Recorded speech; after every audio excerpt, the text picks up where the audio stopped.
Assalamualaikum warahmatullahi wabarakatuh. Apa kabar hari ini? Alhamdulillah, luar biasa. Allahu Akbar.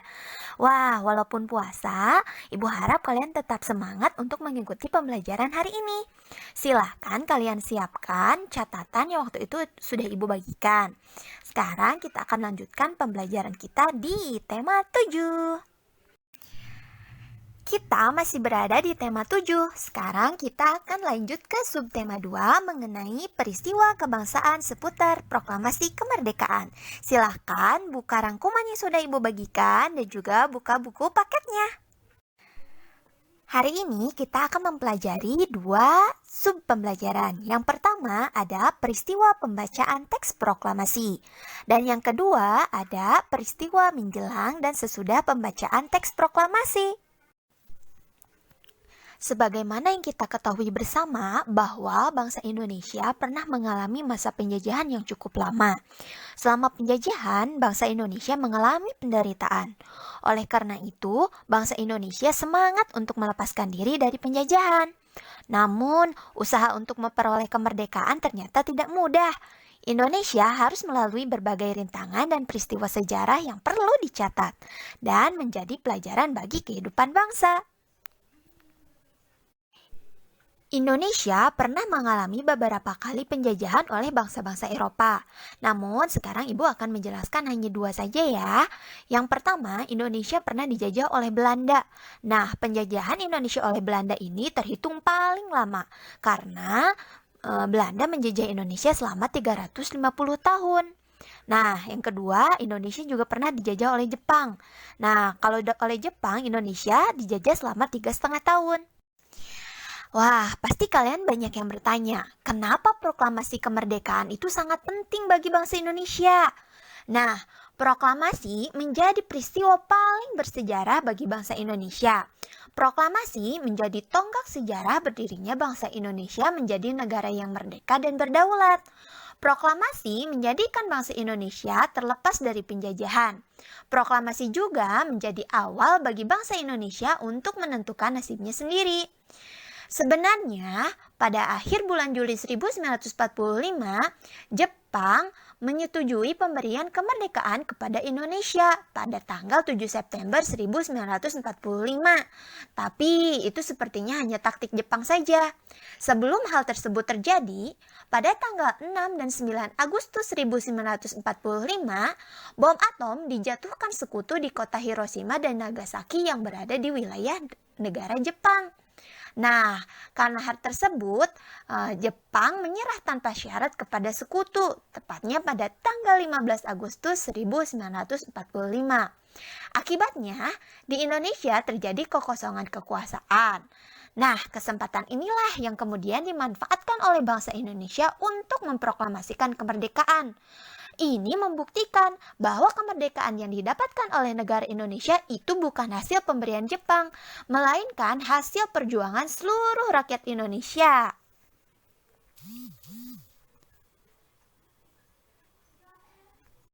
Nah, tadi kalian sudah menyimak beberapa cuplikan mengenai peristiwa pengeboman yang terjadi di kota Hiroshima dan Nagasaki, Jepang. Hal itulah yang melatar belakangi para pemuda Indonesia bersiap untuk menyiapkan kemerdekaan Indonesia. Nah, sekarang kita lanjutkan materi mengenai peristiwa pembacaan teks proklamasi pada halaman 80. Silahkan buka. Nah, pembacaan teks proklamasi kemerdekaan dilaksanakan pada hari Jumat, tanggal 17 Agustus 1945. Pembacaan teks proklamasi dilakukan di halaman rumah Insinyur Soekarno di Jalan Pegangsaan Timur, nomor 56, Jakarta, pada pukul 10 waktu Indonesia Barat. Teks proklamasi sendiri dibacakan oleh Insinyur Soekarno yang didampingi Dr. Andes Muhammad Hatta. Pada saat pembacaan teks proklamasi, keadaan sangat riuh. Kenapa? Karena banyak sekali rakyat yang sangat siap untuk mengikuti pembacaan Ikrar Kemerdekaan Republik Indonesia. Nah, untuk melihat keadaan pada saat pembacaan teks proklamasi, silahkan kalian simak video berikut ini. Saat setelah pembacaan proklamasi kemerdekaan, dilanjutkan upacara pengibaran bendera merah putih. Bendera Sang Saka Merah Putih dijahit oleh Ibu Fatmawati Soekarno. Esuhud mengambil bendera dari atas nampan yang telah disediakan dan mengibarkannya dengan bantuan Sodako Latif Hendra Diningrat. Kemudian, Sang Merah Putih mulai dinaikkan dan hadirin yang datang bersama-sama menyanyikan lagu Indonesia Raya. Bendera dinaikkan perlahan-lahan menyesuaikan syair lagu Indonesia Raya.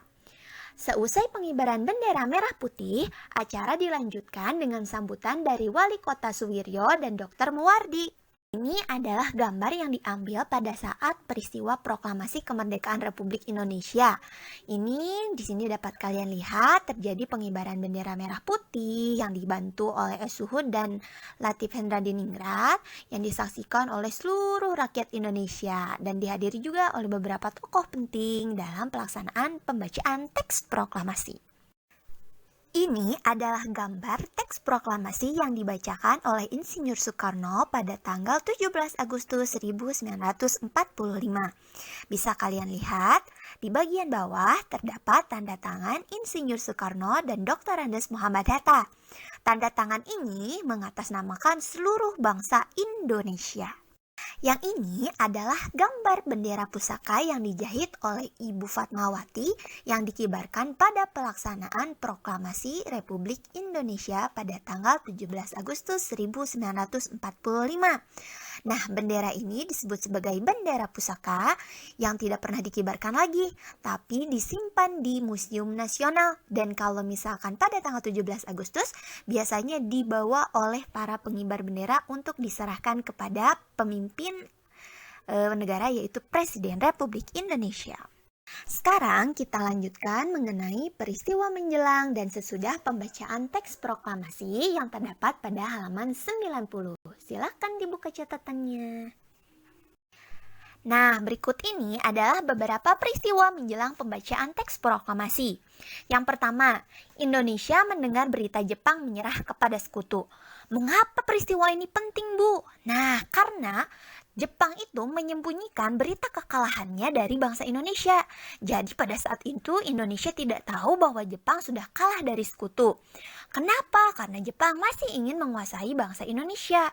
Tapi karena ada seorang pemuda yang mendengar berita kekalahan Jepang dari siaran radio luar negeri yang bernama Sultan Syahrir, akhirnya bangsa Indonesia mengetahui berita kekalahan Jepang tersebut. Nah, setelah Sultan Syahrir mendengar berita kekalahan Jepang, ia langsung memberitahu tokoh-tokoh untuk mempersiapkan kemerdekaan yang terdiri dari tokoh muda dan tokoh tua. Nah, kemudian yang kedua terjadi peristiwa Rengas Dengklok. Apa itu peristiwa Rengas Dengklok? Nah, peristiwa Rengas Dengklok itu terjadi pada tanggal 16 Agustus pukul 4 waktu Indonesia Barat, di mana Bung Hatta dan Bung Karno beserta Ibu Fatmawati dan putranya dibawa ke Rengas Dengklok oleh para pemuda agar tidak terpengaruh oleh pemerintahan Jepang. Tujuannya untuk mendesak golongan tua segera memproklamasikan kemerdekaan Republik Indonesia. Nah, setelah melalui perdebatan dan ditangani oleh Ahmad Subarjo, menjelang malam hari, kedua tokoh yaitu Bung Hatta dan Bung Karno akhirnya kembali ke Jakarta. Rombongan Soekarno-Hatta sampai di Jakarta pada pukul 23 waktu Indonesia Barat. Soekarno dan Hatta setelah singgah di rumah masing-masing lalu bersama rombongan lainnya menuju ke rumah Laksamana Tadashi Maeda di Jalan Imam Bonjol nomor 1 Jakarta. Nah, di sini terjadi perumusan teks proklamasi kemerdekaan Republik Indonesia. Jadi, perumusan teks proklamasi Republik Indonesia itu dilaksanakan di rumah Laksamana Jepang atau tentara Jepang yang memiliki kedudukan tinggi yang bernama Laksamana Tadashi Maeda. Kenapa tidak di rumahnya Insinyur Soekarno atau di rumahnya Muhammad Hatta atau di rumahnya orang Indonesia lain? Karena pada saat itu pemerintahan Jepang masih belum menginginkan bahwa Indonesia merdeka. Jadi mereka mengadakan beberapa tindakan-tindakan agar kemerdekaan Indonesia itu gagal. Akhirnya tempat yang paling aman itu adalah rumah Laksamana Tadashi Maeda yang juga mendukung kemerdekaan Republik Indonesia saat itu.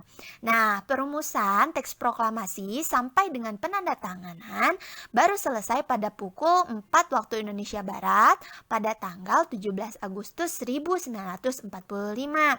Pada saat itu juga disepakati bahwa teks proklamasi akan dibacakan di halaman rumah Insinyur Soekarno di Jalan Pegangsaan Timur nomor 56 Jakarta pada pukul 10 waktu Indonesia Barat. Peristiwa setelah pembacaan teks proklamasi. Yang pertama, ada penyebaran berita proklamasi kemerdekaan 17 Agustus 1945. Sebagaimana yang kita ketahui bersama, bahwa proklamasi memiliki peranan penting bagi bangsa Indonesia. Proklamasi itu merupakan ujung dari penderitaan bangsa Indonesia mengalami penjajahan oleh bangsa Jepang. Maka daripada itu, bangsa Indonesia butuh untuk menyebarkan berita bahwa Indonesia sudah merdeka dari penjajahan Jepang. Karena pada saat itu teknologi informasi belum secanggih sekarang, jadi para pemuda, wartawan, kantor berita, dan pihak pemerintah bekerja sama untuk menyampaikan kepada seluruh rakyat Indonesia dari ujung Sabang sampai Merauke menyampaikan bahwa Indonesia sudah merdeka dari penjajahan Jepang. Nah, yang kedua, terjadi peristiwa sambutan rakyat Indonesia di berbagai daerah terhadap proklamasi kemerdekaan Indonesia. Nah, rakyat juga merasa bahagia dan senang setelah Indonesia dinyatakan merdeka dari penjajahan Jepang. Karena bagaimanapun penjajahan itu tidak ada yang menyenangkan. Walaupun penjajahan Jepang hanya 3,5 tahun, tapi penyiksaan yang dialami oleh bangsa Indonesia karena penjajahan Jepang itu sangat menyedihkan. Berikut ini adalah beberapa tokoh-tokoh yang berperan dalam proklamasi kemerdekaan Republik Indonesia. Sebenarnya masih banyak tokoh yang berperan dalam pelaksanaan proklamasi kemerdekaan Republik Indonesia. Tapi di sini Ibu hanya akan membacakan beberapa saja. Silahkan disimak. Yang pertama, ada Insinyur Soekarno. Beliau adalah perumus teks proklamasi, kemudian pembaca teks proklamasi, dan kita kenal sebagai Bapak Proklamator Indonesia. Yang kedua, ada Dr. Andes Muhammad Hatta. Beliau adalah salah seorang yang merumuskan teks proklamasi. Beliau juga yang mendampingi Insinyur Soekarno untuk membacakan teks proklamasi kemerdekaan Republik Indonesia. Beliau dengan Insinyur Soekarno bersama-sama menandatangani teks proklamasi atas nama bangsa Indonesia. Nah, kalian jangan salah ya. Insinyur Soekarno dan Dr. Andes Muhammad Hatta itu dua orang yang berbeda. Walaupun namanya sering disandingkan menjadi Soekarno-Hatta, tapi mereka dua orang yang berbeda, yaitu Insinyur Soekarno dan Dr. Andes Muhammad Hatta. Yang ketiga ada Mr. Ahmad Subarjo. Beliau adalah salah seorang yang merumuskan teks proklamasi. Jadi, orang yang merumuskan teks proklamasi itu ada 3 tokoh. Yang pertama, ada Insinyur Soekarno. Yang kedua, ada Dr. Andes Muhammad Hatta. Dan yang ketiga, ada Mr. Ahmad Subarjo. Nah, yang berikutnya ada Fatmawati. Beliau adalah istri Insinyur Soekarno dan beliau juga yang menjahit bendera pusaka yang dikibarkan pada saat pembacaan teks proklamasi. Kemudian ada Sayuti Melik. Beliau adalah pengetik teks proklamasi. Jadi, sebelumnya teks proklamasi itu ditulis tangan oleh Insinyur Soekarno, Dr. Andes Muhammad Hatta, dan Mr. Ahmad Subarjo. Setelah selesai, baru diberikan kepada Sayuti Melik untuk diketik dan ditandatangani oleh Insinyur Soekarno dan Dr. Andes Muhammad Hatta. Kemudian ada Suhud dan Sondako Latif Hendra Diningrat. Mereka berdua adalah pengibar bendera merah putih pada saat proklamasi kemerdekaan Republik Indonesia.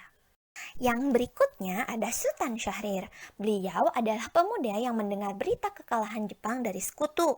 Nah, karena jasa beliau lah kita jadi tahu kalau Jepang memang sudah kalah dari sekutu. Nah, yang berikutnya ada Laksamana Tadashi Maeda. Beliau adalah pemilik tempat perumusan teks proklamasi kemerdekaan Republik Indonesia. Jangan lupa tuliskan nama kalian dengan lengkap pada kolom komentar sebagai absensi hari ini bahwa kalian hadir dalam pembelajaran. Untuk menguji pemahaman kalian, Ibu akan mengirimkan tugas. Silahkan kalian kerjakan tugasnya di buku catatan masing-masing dan fotokan hasil pengerjaannya dan kirimkan ke WhatsApp pribadi. Sekian yang bisa Ibu sampaikan. Terima kasih atas perhatian kalian. Semoga kalian memahami materi kali ini. Selamat mengerjakan.